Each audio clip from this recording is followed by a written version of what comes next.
St. Lucia, this is Open Mic, and we are back to the third segment of our program. And at this point in time, I want to focus on the agricultural side of St. Lucia. And I had discussions some time ago with Mary concerning what is going on, and she's abreast of what is going on. I'll ask her to highlight the situation. Well, I think next to tourism is agriculture, right? This is what we're supposed to be looking at. And we have, of course, allowed the banana industry to get to the point where we're not making much money in bananas. But when we were growing bananas, we also saw a lot of production, coconut production, where the fertilizer that went into helping the bananas to grow was also helping coconuts and other crops to grow, right? So while I was at the Ministry of Commerce, we were looking at I was part of the board. I was on the board of the Coconut Growers Association. Okay. And it got to the point where, because they had to import a lot of the copra or the raw materials from Guyana or Trinidad, they figured it was not very productive to continue with the plant, with the oil factory, with the Magic Coconut Oil Factory in Soufrière. But I don't think that was a very good decision, because you're looking at a factory that was employing people in an area where there is little or nothing else other than the tourists when they come in, and you know these dollars don't really redound to the benefit of the man on the ground. Yeah. So selling copra was another agricultural enterprise that we had that was making money. We were making soap out of it, we were making oil, and then they started those other little byproducts from the coconut because we oil. used to do the soap and all that. Right. Now, they have found out now that coconut oil is one of the most nutritious oils, one of the most healthy oils to eat in terms of its cholesterol level and so on and so forth. So I think that it is an area that we need to revisit. Also, when it comes to technical assistance, there is no shortage of that from friendly governments. And we were getting that from governments in Central America and so on and so forth. So I think that is something that they ought not to have allowed to go down the tubes. That factory, we need that factory. We need to go back to producing coconut oil. And we can't do it, although now I see that people are selling the jelly, the coconut jelly. Yeah. But if you are going to have an oil factory, you have to put things in place so that eventually you will be able to produce your own raw materials on island. So you would have to have a mechanism to control how much coconut goes into selling as jelly and what you keep to go into your coconut, your oil factory, right?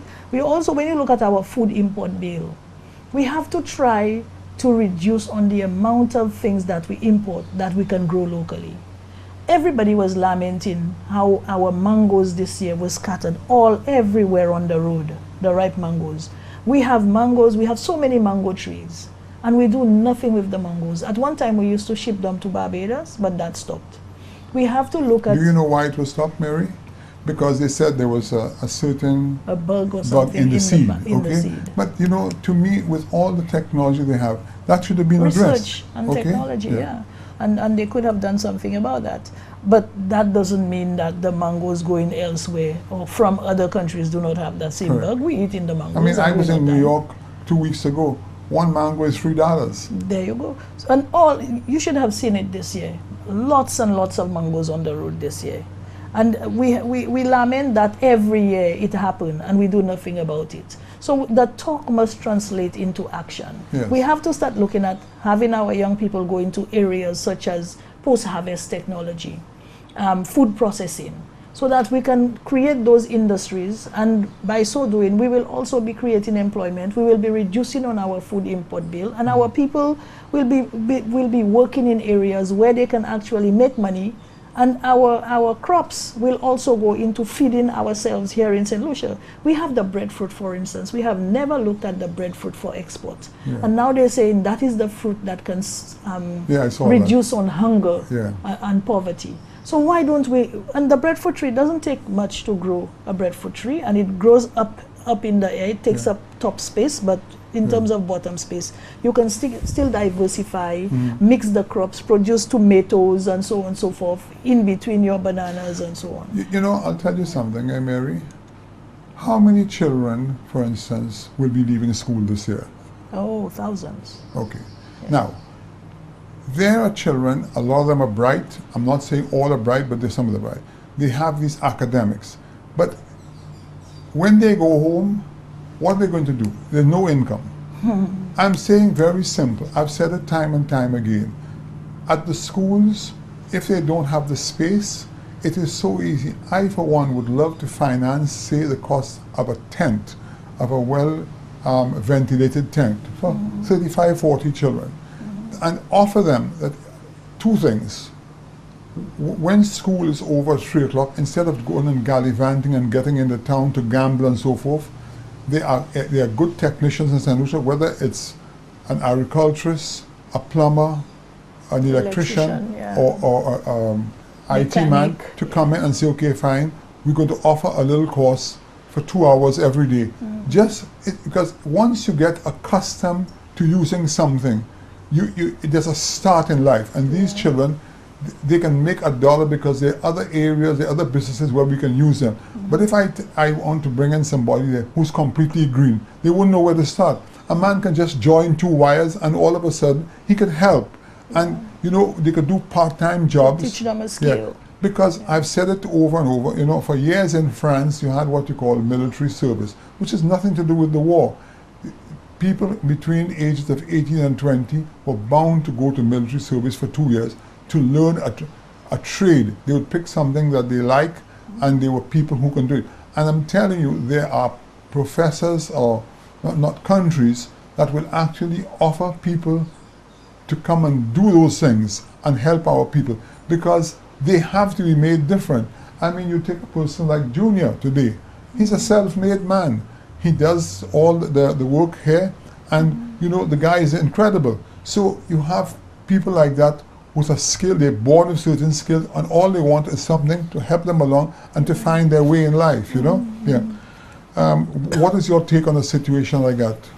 Well, I think that's a good idea. I know sometimes they have makeshift classrooms. Yes. That is similar to what you're talking about, where they have an addition, a Right. classroom out there, and you can, Yeah. get help for the kids instead of going home like you're saying. You probably would have to feed them also a little snack and so on. And it would be a good place for them to hang You know out. what was heartbreaking? Last night on the news, I was watching, and they were talking about the comprehensive school. A guy, because I think some guy who just passed away, who got a stroke, and he was done a lot of work at the comprehensive school. Mr. Branch, is it? Yes, right, Oh, okay. Branch. He taught me, actually. Yeah. And you know what the person said?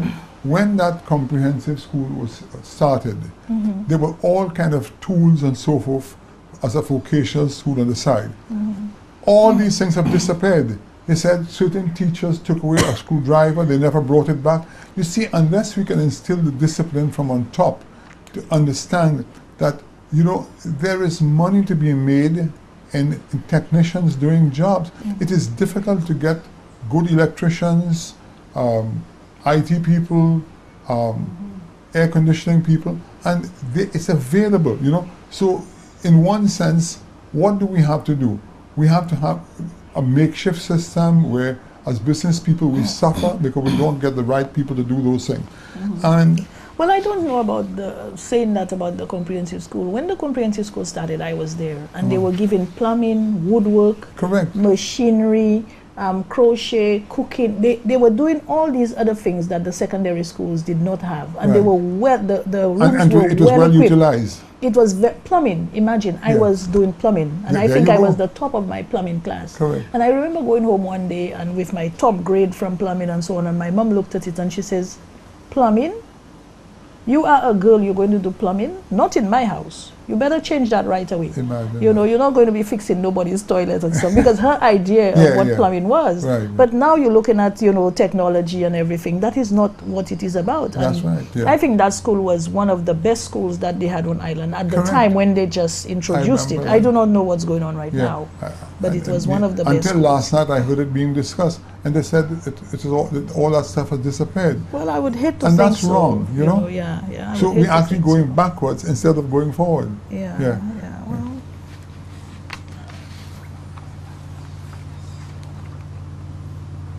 Well. For instance, also, we take the step workers. I've repeatedly said, there's nothing wrong with the step workers. If the step workers were taken and given to the banana farmers, and they could push the banana, because I'm not a farmer, but I've always been told that people pay for 8 hours and they get 4 hours work.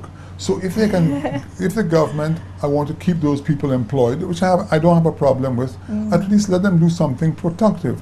When you talk of the side of the road, it's so easy to get a piece of equipment to clean the side of a road and let the people do the actual work, and they will learn something about the agricultural side to push the business. Well, that's why they only work a few days, and this is what we are lamenting, that people eat every day of the year and so on and so forth. Yes. When you employ somebody just for a few days, that is not good enough. Yes. We're saying they have to improve on that type of program. Yes. And every time government goes, they change it, they rename it. But STEP is not a new program. Yeah. It is a program that has taken different shapes and forms depending on which administration is Yes. running the program. Got you. So it is not a new thing, but the type of the way it is designed right now, structured, we're saying it is not sustainable, and that's what people must understand. We're not saying get rid of STEP.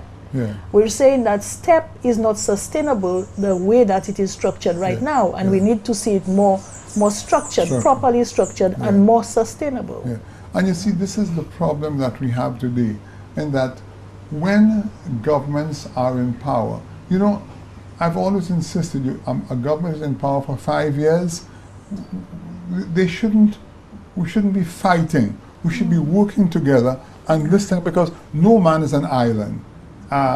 You in power, I'm successful in one part of business, Mr. X is successful in that. We need to put these things together to make it palatable so that the country can move forward, because if you fight for 5 years, that's 5 years lost Yeah. of whatever we have The to type do. of culture we have is one that is very oppressive, and we can be doing a lot more with the monies that we are spending today, especially for to empower the youth to create employment. Yeah. There are a lot of areas we can create employment in St. Lucia, and I have no doubt that if we get into office, Mr. Chastney, this is not a brag, Yeah. that with somebody like myself on board, with Alan and Yes.